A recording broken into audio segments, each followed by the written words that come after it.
ତୁଳା ରାଶି ପ୍ରଦତ୍ତ ବ୍ୟକ୍ତିଙ୍କ ପରାମର୍ଶ, ନୂତନ ଯୋଜନାର ଖସଡ଼ା, ଆନୁଷ୍ଠାନିକ କାର୍ଯ୍ୟାରମ୍ଭରୁ ଆପଣମାନେ ଖୁସି ରହିବେ। ଅଷ୍ଟମ ଚନ୍ଦ୍ର ଯୋଗ ମନ ଆପଣଙ୍କ ସ୍ଥିର ରହିବ ନାହିଁ, କିନ୍ତୁ ଆପଣଙ୍କ ରୋଜଗାର ଭଲ ହେବ। ପରିବାରରେ ମତ ପାର୍ଥକ୍ୟ ଯାତ୍ରା ସମୟରେ ଆପଣଙ୍କ ସମସ୍ୟା ରହୁଛି।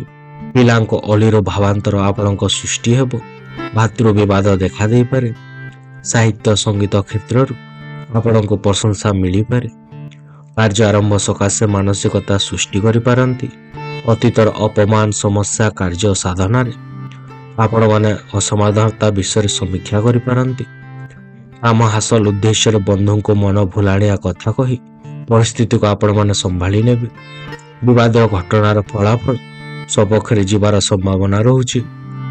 ଆଜି ଆପଣଙ୍କ ଶୁଭ ରଙ୍ଗ ହେଉଛି ଧଳା, ଶୁଭ ସଂଖ୍ୟା ହେଉଛି 6 ଏବଂ ପ୍ରତିକାର ପାଇଁ ଇଷ୍ଟଦେବୀ ମା କମଳାଙ୍କ ଓମ୍ ଶ୍ରୀ ଏହି ମନ୍ତ୍ରଟି ଆପଣମାନେ ପାଠ କରନ୍ତୁ।